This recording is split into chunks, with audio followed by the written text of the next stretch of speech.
Guys, അപ്പോൾ welcome back to my YouTube channel. അപ്പം ഞാൻ ഇന്ന് വന്നിരിക്കുന്നത് കുറേ നാളായി വീഡിയോസ് ചെയ്തിട്ട്, വേറൊന്നുമല്ല, എക്സാമൊക്കെ ആയതുകൊണ്ട് ഞാൻ അത് അങ്ങോട്ടൊന്ന് ഒരു സൈഡിലോട്ടൊന്ന് പെൻഡിങ് വെച്ചതാണ്. അപ്പോഴാണ് ഒരു കമൻറ്റ് കണ്ടത്, how was your exam, please do A video എന്ന് പറഞ്ഞിട്ട്. ഈ കമൻറ്റാണത്. അപ്പോൾ ഹൗ വാസ് യുവർ എക്സാം എന്ന് ചോദിച്ചു കഴിഞ്ഞാൽ അതിനെപ്പറ്റി എന്തായാലും ഒരു വീഡിയോ ഞാൻ ചെയ്യണമെന്ന് വിചാരിച്ചതാണ്. ഞാൻ കൊമേഴ്സ് ബാച്ചാണ്. എല്ലാവരും സയൻസിൻ്റെ ഒക്കെ വീഡിയോ ചെയ്യുന്നുണ്ട്, പക്ഷേ കൊമേഴ്സുകാരുടെ പൊതുവെ കുറവാണ്. കുറേ റീലിലൊക്കെ ഇങ്ങനെ കാണുന്നതല്ലാതെ ഒരു കറക്റ്റ് ഒപ്പീനിയൻ ആരും പറഞ്ഞിട്ടില്ല. അപ്പം ഞങ്ങൾക്ക് കറൻ്റ്ലി കഴിഞ്ഞു. ഞാൻ വിചാരിച്ചു അക്കൗണ്ടൻസി എക്കണോമിക്സ് കൂടെ ഒന്ന് കഴിയട്ടെ, രണ്ടും കൊണ്ടുവന്ന് ഗ്യാപ്പില്ലാതെ അടുത്തിട്ടിട്ടുണ്ട്. അപ്പോൾ ഞാൻ വിചാരിച്ചു അത് രണ്ടും കൂടെ ഒന്ന് കഴിയട്ടെ, എന്നിട്ട് റിവ്യൂ എടുക്കണം എന്നുള്ള രീതിയിൽ ഇരുന്നതാണ്. അപ്പോഴാണ് ഈ വീഡിയോ കണ്ടത്. അപ്പോൾ ഇതുവരെയുള്ള എക്സാം എങ്ങനെ ഉണ്ടായിരുന്നു ഞാൻ പറയാം. ഇംഗ്ലീഷ് അടിപൊളി എക്സാമായിരുന്നു, നല്ല സിമ്പിളായിരുന്നു. ഗ്രാമറൊക്കെ എന്ന് പറഞ്ഞു കഴിഞ്ഞാൽ നമ്മളുള്ള പോലെ അറിയണം. LKG പിള്ളേർക്ക് ചോദിക്കുന്നതാണ് ചോദിച്ചത്, അത്ര സിമ്പിളായിരുന്നു. പ്ലക്കാർഡൊക്കെ ചോദിച്ചിട്ടുണ്ടായിരുന്നു. ഞാൻ 4ാം ക്ലാസ്സിൽ എന്തോ നിർത്തിയതാണ് ആ സംഭവമൊക്കെ. അപ്പോഴത്തേക്കും ഞാൻ വിചാരിച്ചു കമ്പ്യൂട്ടർ ആപ്ലിക്കേഷനും അത്ര കണ്ടുകൊണ്ട് ടഫ് അല്ലെങ്കിലും എന്തെങ്കിലുമൊക്കെ നമുക്ക് അത്ര ഇച്ചിരി ഈസി ആയിരിക്കും. കാര്യം എന്ന് വെച്ച് കഴിഞ്ഞാൽ +1 എന്ന് പറഞ്ഞാൽ പക്ക ഈസി ആയിരുന്നു. കമ്പ്യൂട്ടർ ആപ്ലിക്കേഷൻ ബിസിനസ്സിന് എനിക്ക് 1 മാർക്ക് വെച്ച് പോയിട്ടുള്ളായിരുന്നു. അപ്പം അത്ര കണ്ട് എളുപ്പമാണെന്നുള്ള രീതിയിലാണ് ഞാൻ നിൽക്കുന്നത്. ഈ +1 വിഷയം ഇമ്പ്രൂവ് ചെയ്യാൻ കൊടുത്തിട്ട് നിൽക്കുക. അപ്പം മറ്റേന്ന് എനിക്ക് അക്കൗണ്ടൻസിയുടെ ഇമ്പ്രൂവ്മെൻ്റ് ഉണ്ട്, അതൊരു 7 മാർക്ക് പോയി. പിന്നെ ഇംഗ്ലീഷ് ഒരു 8 മാർക്ക് പോയി. അത് രണ്ടിനും ഇമ്പ്രൂവ്മെൻറ്റ് കൊടുത്തിട്ട് നിൽക്കുക. പക്ഷേ ഈ വട്ടത്തെ എന്ത് ചെയ്യുമെന്നാണ് ആലോചിക്കുന്നത്. അവിടെ 1 മാർക്ക് പോയെടുത്ത് ഇവിടെ പോയിക്കുന്ന 5-6 മാർക്കാണ്. അത് എന്താണെന്ന് ചോദിച്ചു കഴിഞ്ഞാൽ കമ്പ്യൂട്ടർ ആപ്ലിക്കേഷൻ്റെ ക്വസ്റ്റ്യൻ കണ്ടു. ഗവൺമെൻറ്റിൻ്റെ പരിഷ്കാരമൊക്കെ നല്ലതാണ്. എഡ്യൂക്കേഷൻ ഇമ്പ്രൂവ് ചെയ്യാന്ന് പറഞ്ഞു കഴിഞ്ഞാൽ അതും നല്ല കാര്യമാണ്. കാര്യം എന്ന് വെച്ചാൽ കുട്ടികൾ അത്ര കണ്ട് ഇമ്പ്രൂവ് ആയി വരണം എന്നുള്ളതും നല്ല കാര്യമാണ്. ആർക്കും A+ കൊടുക്കാതിരിക്കുക, പാസ്സാക്കാതിരിക്കുക, അതൊക്കെ നല്ല കാര്യമാണ്. പക്ഷേ ഞങ്ങളോട് ചെയ്യുന്നതിന് മുന്നേ, അതായത് ഇപ്പോഴത്തെ +2 ബാച്ചിനോട്, അത് ഏത് ബാച്ചോ ആയിക്കോട്ടെ, കൊമേഴ്സ് ആയാലും സയൻസ് ആയാലും ഹ്യൂമാനിറ്റീസ് ആയാലും, നിങ്ങളത് ചെയ്യുന്നതിന് മുമ്പേ ഞങ്ങളെ +1 അതനുസരിച്ചുള്ള അധ്യാപകരായാലും അല്ലെങ്കിൽ അങ്ങനത്തെ ക്വസ്റ്റ്യൻസ് ഇട്ട് ട്രെയിൻ ചെയ്ത് കൊണ്ടുവരണമായിരുന്നു. ഇതിപ്പോൾ മോഡലിന് ആ ക്വസ്റ്റ്യൻ അല്ല ചോദിച്ചിട്ടുള്ളത്. ക്രിസ്മസിന് കുഴപ്പമില്ലായിരുന്നു, ഓണത്തിന് കുഴപ്പമില്ലായിരുന്നു. അവസാനം ഞങ്ങളുടെ ഏറ്റവും എന്താ പറയുക, നമുക്കിപ്പോൾ മോഡലിനും ക്രിസ്മസിനും ഓണത്തിനും ഒക്കെ ആണെന്നുണ്ടെങ്കിൽ നമുക്ക് അടുത്ത വട്ടം, അതായത് പബ്ലിക്കിൽ ഇമ്പ്രൂവ് ചെയ്യാന്നുള്ളൊരു ഓപ്ഷൻ ഉണ്ട്. പക്ഷെ ഞങ്ങൾക്ക് പബ്ലിക്കിലിട്ട് ഇങ്ങനെ കൊണ്ട് ചെയ്യുമ്പോൾ ഞങ്ങൾക്ക് അവിടെ എവിടെയും ഞങ്ങൾ ഇമ്പ്രൂവ് ചെയ്യണമെന്നാണ് പറയുന്നത്. ഞങ്ങൾക്ക് ഇമ്പ്രൂവ് ചെയ്യാനുള്ള ഓപ്ഷൻ ഇല്ല. അതാണ് ഇവിടെ നടന്നിരിക്കുന്നത്. ഞാനിപ്പോൾ ബേസിക്കലി കൊമേഴ്സിൻ്റെ കാര്യം മാത്രമല്ല, എല്ലാവരുടെ കാര്യം ഉൾപ്പെടുത്തിയാണ് ഞാനിപ്പോൾ ഇത് പറഞ്ഞിട്ടുള്ളത്. ഒരിക്കലും അതിനോട് ഞാൻ യോജിക്കത്തില്ല. ഇപ്പോഴത്തെ +1 അങ്ങനെ ട്രെയിൻ ചെയ്ത് +2 അത്ര കണ്ട് ആപ്ലിക്കേഷൻ ലെവലിൽ ക്വസ്റ്റ്യൻ ഇടാൻ തുടങ്ങിയ നല്ലൊരു എഡ്യൂക്കേഷൻ സിസ്റ്റമാണത്. ഞാൻ അംഗീകരിക്കും. സ്റ്റേറ്റ് സിലബസ് അത്ര കണ്ട് ഇമ്പ്രൂവ് ആയാൽ അത് നല്ലൊരു കാര്യം തന്നെയാണ്. പക്ഷേ ഈ വട്ടത്തെ ബാച്ചിനോട് അത് ചെയ്യാൻ പാടില്ല. കാര്യം വേറൊന്നുമല്ല, ഞാൻ പറയുന്നത് 10 മാർക്കെങ്കിലും ഓരോ വിഷയത്തിന്, ടഫ് ഉണ്ടായിരുന്ന വിഷയത്തിന് 10 മാർക്ക് മോഡറേഷൻ മാർക്ക് കൊടുക്കണം എന്നുള്ളതിൽ വാല്യുവേഷൻ ലിബറലാക്കിയിട്ടൊന്നും കാര്യമില്ല. ഇത് ഇപ്പം എന്നെ സംബന്ധിച്ച് കഴിഞ്ഞ വട്ടം ബിസിനസ്സിന് 1 മാർക്കേ പോയിട്ടുള്ളായിരുന്നു. പക്ഷേ ഈ വട്ടം അങ്ങനല്ല. അപ്പോൾ ആവറേജ് പഠിക്കുന്ന കുട്ടികളുടെ അവസ്ഥ എന്തായിരുന്നു, പാസ്സാവണമെന്ന് വിചാരിക്കുന്ന കുട്ടികളുടെ അവസ്ഥ എന്തായിരുന്നു. അപ്പോൾ അത്ര കണ്ട് ഞങ്ങൾക്ക് നല്ല ടഫായിരുന്നു. നിങ്ങൾ തന്നെ ഒന്ന് ആലോചിച്ച് നോക്കണം. ഫുൾ മാർക്ക് മേടിച്ചുകൊണ്ടിരുന്ന കുട്ടികൾക്ക് അത്രയും കണ്ട് കുറയുമ്പോൾ അതനുസരിച്ച് ഞങ്ങൾക്കും ടഫായിരുന്നു. 2 മാർക്കിൻ്റെ ഒക്കെ ക്വസ്റ്റ്യൻ ഇന്നേ വരെ ഞാൻ കണ്ടിട്ടില്ല. എന്ത് ക്വസ്റ്റ്യൻ ആണെന്ന് ക്വസ്റ്റ്യൻ കണ്ടപ്പോഴേ തീർന്നു എല്ലാം. പിന്നെ എവിടേക്കോ നമുക്ക് ഉത്തരം അറിയാം, പക്ഷെ നമ്മളതിന് ഉത്തരം തെറ്റാ. കാര്യം എന്ന് വെച്ചാൽ അങ്ങനെയാണ് ക്വസ്റ്റ്യൻ ചോദിക്കുന്നത്. ഇപ്പം എന്താണ്, ഒരു സാധനം ചോദിച്ചിട്ട് ചോദിക്കുകയാണ്, അതങ്ങ് ചോദിച്ചാൽ പോരെ. ഇനി അല്ലെ ഇൻഡയറക്റ്റ് ആക്കണമെങ്കിൽ വേറെ രീതിയിൽ ചോദിക്കും. ഇത് ആ സാധനം ചോദിച്ചിട്ട് ചോദിക്കുകയാണ്. അതെന്താണ് അങ്ങനെ വന്നത്, ആൻസർ കീ നോക്കിയപ്പോൾ കണ്ടതാണ്. ആ സാധനം എന്താണ് അതങ്ങ് എഴുതി വെച്ചാൽ മതിയെന്ന്. എന്നാൽ പിന്നെ അങ്ങനെ അങ്ങ് ചോദിച്ചാൽ പോരായിരുന്നോ?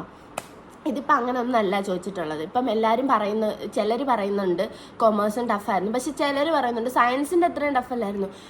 എല്ലാവർക്കും അതിൻ്റേതായ ടഫുണ്ട്. ഇപ്പോൾ സയൻസുകാർ പഠിക്കുന്നതെന്ന് വെച്ചാൽ സയൻസ് ആയതുകൊണ്ട് അവർക്ക് അതിൻ്റേതായ ടഫുണ്ട്. ഇപ്പം ഞങ്ങൾ പഠിച്ചു വന്ന കൊമേഴ്സാണ്. ഞങ്ങൾ ഇത്രയും നാൾ പഠിച്ചു, 2 കൊല്ലം പഠിച്ചതെന്ന് വെച്ച് ഞങ്ങൾ നോക്കുമ്പോൾ ഞങ്ങൾക്ക് അത്യാവശ്യം നല്ല ടഫുള്ള ക്വസ്റ്റ്യൻ തന്നെയായിരുന്നു.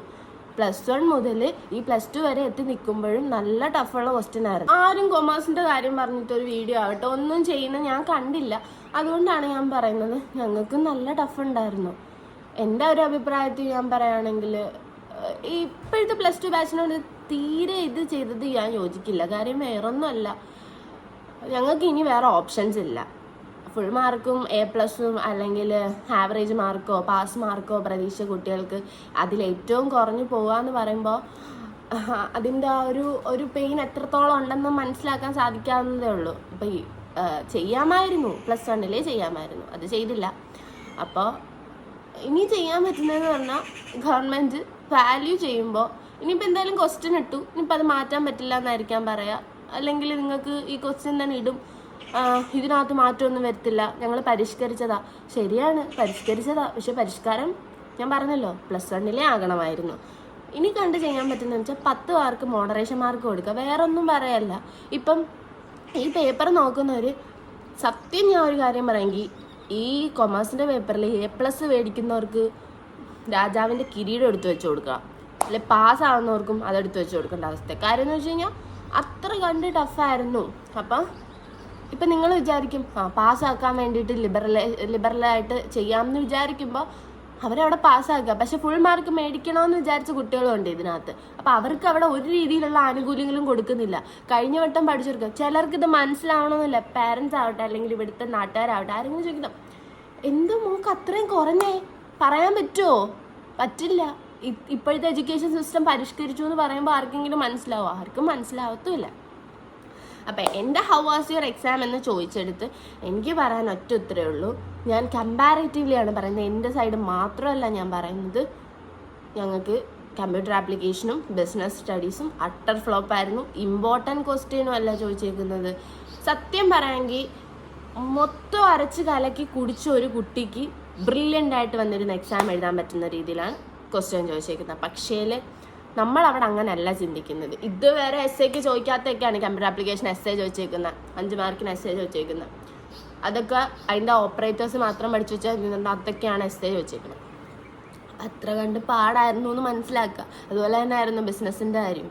ബിസിനസ് ഇന്നേ വരെ എസ്സേ ചോദിക്കില്ല എന്ന് മുദ്ര കുത്തിയ സാധനങ്ങളൊക്കെ തന്നെയാണ് എസ്സേക്ക് ചോദിച്ചേക്കുന്നത്. ഈ എസ്സേക്കൊക്കെ കൊണ്ടിട്ട് പണി വന്നു കഴിഞ്ഞാൽ ഞങ്ങളൊക്കെ എന്ത് ചെയ്യും? ഇപ്പം എല്ലാം പഠിച്ചു കുട്ടിയാണെങ്കിൽ ഓക്കെ, സംഭവം സെറ്റ്. പക്ഷേ ഈ ഇമ്പോർട്ടൻ്റ് മാത്രം പഠിച്ചുകൊണ്ട് വന്ന കുട്ടികളുടെ അവസ്ഥയാണ് ഏറ്റവും പരിതാപകരം. ഞങ്ങളുടെ ബിസിനസ്സിൻ്റെ എക്സാം എഴുതിയിട്ട് ഒന്ന് കാണണമായിരുന്നു. കരഞ്ഞോണ്ട് ഓരോ കുട്ടിയും കരഞ്ഞോണ്ട് ഇറങ്ങി വന്നപ്പോൾ നമുക്ക് ബേസിക്കലി സങ്കടം തോന്നി. നമുക്ക് അതെങ്കിലും കിട്ടും, പക്ഷേ പാസ്സാവുമോ അല്ലെങ്കിൽ ഒരു 50 എബോവ് പ്രതീക്ഷിച്ച് വന്ന കുട്ടി നിന്ന് കരയുന്നത് വേറൊന്നും കൊണ്ടല്ല, ആ 50 പ്രതീക്ഷിച്ചെടുത്ത് 20 പോലും കിട്ടുമെന്ന് അവർക്ക് പ്രതീക്ഷയില്ല. അപ്പം അത്ര കണ്ട് പാടാണ്. അപ്പം ആർക്കും കൊമേഴ്സിൻ്റെ കാര്യമൊന്നും പറയണ്ട, എല്ലാവർക്കും സയൻസിൻ്റെ കാര്യം പറഞ്ഞാൽ മതി. അപ്പോൾ കൊമേഴ്സും പാടായിരുന്നു. ഇപ്പം അവർക്ക് ലിബറലാക്കുകയാണെങ്കിൽ ഞങ്ങൾക്ക് എനിക്ക് ലിബറലിനോട് താല്പര്യമില്ല. മാക്സിമം മോഡറേഷൻ മാർക്ക് 10 മാർക്ക് കൊടുക്കുക, അത്രേ എനിക്ക് പറയാൻ പറ്റുള്ളൂ. കാര്യം എന്ന് വെച്ചാൽ അത് കൊടുക്കണം. എനിക്ക് റിക്വസ്റ്റ് കൂടിയാണ് ഗവൺമെൻറ്റിനുള്ള. കാണുമോ ഇല്ലയോ എന്ന് നമുക്കറിയത്തില്ല. എൻ്റെ ഒരു സബ്സ്ക്രൈബർ ചോദിച്ച് ഞാനൊരു വീഡിയോ ചെയ്യുന്നതേ ഉള്ളൂ, കാണുമെന്ന് എനിക്കറിയത്തില്ല. പക്ഷേ ഒരു കൺസിഡറേഷൻ കൊമേഴ്സിലെ കുട്ടികൾക്ക് തരണം. ഇല്ലെങ്കിൽ എല്ലാവരും കൂടെ വന്ന് നിങ്ങളിപ്പോൾ പറഞ്ഞ ആരെയും പാസ്സാക്കുന്നില്ല. ഇപ്പോൾ ഇതെല്ലാവരും കൂടെ വന്ന് സേ എഴുതേണ്ട അവസ്ഥയായിരിക്കും. ഞങ്ങളുടെ അവിടെ ഞാൻ എക്സാം കഴിഞ്ഞിട്ട് ഇറങ്ങിയപ്പോൾ കുറച്ച് കുട്ടികൾ പറയാം എല്ലാവർക്കും സേ എഴുതാൻ ഒരുമിച്ച് വരാമെന്ന്. അത്രയും പാടായിരുന്നു ബിസിനസ്. എന്തിനു പറയാം, ഞങ്ങളുടെ ക്ലാസ് ടീച്ചർ വരെ പറഞ്ഞിട്ടുണ്ട് നല്ല ടഫായിരുന്നു. നമ്മൾ പൊതുവെ ചോദിച്ചപ്പോൾ നല്ല ടഫായിരുന്നു, എല്ലാവരും ക്വസ്റ്റ്യൻ ഇട്ടവരെയാണ് ഇത്ര കണ്ട് കട്ടിയാക്കരുതെന്നായിരുന്നു പറയുന്നത്.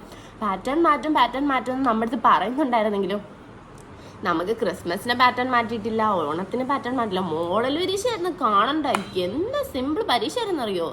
ഇതുപോലെ എല്ലാവരും പറയല്ലോ മോഡലിൻ്റെ പാറ്റേൺ ആണ് ഫൈനലിന് ചോദിക്കുന്നതെന്ന്. ഇപ്പം അങ്ങനെ അല്ല ചോദിച്ചേക്കണേ. ഇത്ര കണ്ട് സിമ്പിളാക്കിയിട്ട് എന്തിനാണ് ഇങ്ങനെ ആപ്ലിക്കേഷൻ ലെവൽ ഫൈനലിനിട്ട് ചോദിച്ചത്? മോഡലിനിട്ട് ചോദിച്ചതെന്ന് പറയുന്നത് അയ്യോ ഫൈനൽ നമുക്ക് ഇങ്ങനെ പഠിക്കണം എന്നുള്ളവരെന്തോന്നെങ്കിലും വരുമായിരുന്നു. പക്ഷേ ഇതിപ്പോൾ അവിടെ അങ്ങനെയൊന്നും അല്ല ചെയ്തേക്കണം. അപ്പം എൻ്റെ എക്സാം കുഴപ്പമൊന്നുമില്ലായിരുന്നു. പക്ഷേ ഞാൻ പറഞ്ഞല്ലോ കമ്പാരേറ്റീവ്ലി ഇതൊക്കെയാണ് അഭിപ്രായം. ഇനി ബാക്കി റിവ്യൂ ഞാൻ ഫുൾ എക്സാം കഴിഞ്ഞിട്ട് ഞാനൊരു വീഡിയോ ചെയ്യാം. ആരുടെയും കൊമേഴ്സ് കുട്ടികളുടെ ആയാലും സയൻസുകാരുടെ ആയാലും ഹ്യൂമാനിറ്റീസിൽ ഞാനിവിടെ ഞങ്ങളെ മാത്രമല്ല, ഇപ്പോൾ സയൻസിൻ്റെ എല്ലാവരും വീഡിയോ ചെയ്യുന്നുണ്ട്. ഇപ്പോൾ കൊമേഴ്സിൻ്റെ ആരും ചെയ്തില്ല, അതുകൊണ്ടാണ് ഞാൻ കൊമേഴ്സിൻ്റെ എടുത്ത് പറഞ്ഞത്. സയൻസിൻ്റെയും ഫിസിക്സും കെമിസ്ട്രിയും ഒക്കെ നല്ല ടഫായിരുന്നു.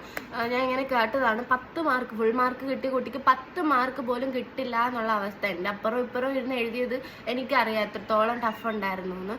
അപ്പം അവരെയും കൺസിഡർ ചെയ്യണം. അപ്പോൾ എല്ലാവരുടെയും അഭിപ്രായം കമൻറ്റിൽ അറിയിക്കുക. നമ്മളിങ്ങനെ വീഡിയോ ചെയ്യുന്നത് വഴിയെങ്കിലും ഗവൺമെൻറ് നമുക്കൊരു മോഡറേഷൻ മാർക്കോ അല്ലെങ്കിൽ ഇത്ര മാർക്ക് ഇട്ടിട്ട് അത്ര മാർക്ക് തരുമോ അല്ലെങ്കിൽ വാല്യൂഷൻ ലിബറലാക്കി എന്തെങ്കിലും ഒന്ന് ചെയ്യട്ടെ. അപ്പോൾ അത്രേ ഉള്ളൂ ഗൈസ്. വീഡിയോ ഇഷ്ടപ്പെട്ടാൽ ഒന്ന് സബ്സ്ക്രൈബ് ചെയ്ത് ലൈക്ക് ചെയ്തിട്ട് പോകുക. അപ്പോൾ ഇതുവരെ എൻ്റെ ചാനൽ സബ്സ്ക്രൈബ് ചെയ്യാത്തവർ ഇപ്പം തന്നെ ഒന്ന് സബ്സ്ക്രൈബ് ചെയ്തേക്കുക. അപ്പോൾ അത്രേ ഉള്ളൂ ഗൈസ്. എല്ലാവർക്കും സുഖമാണെന്ന് വിചാരിക്കുന്നു. Bye bye.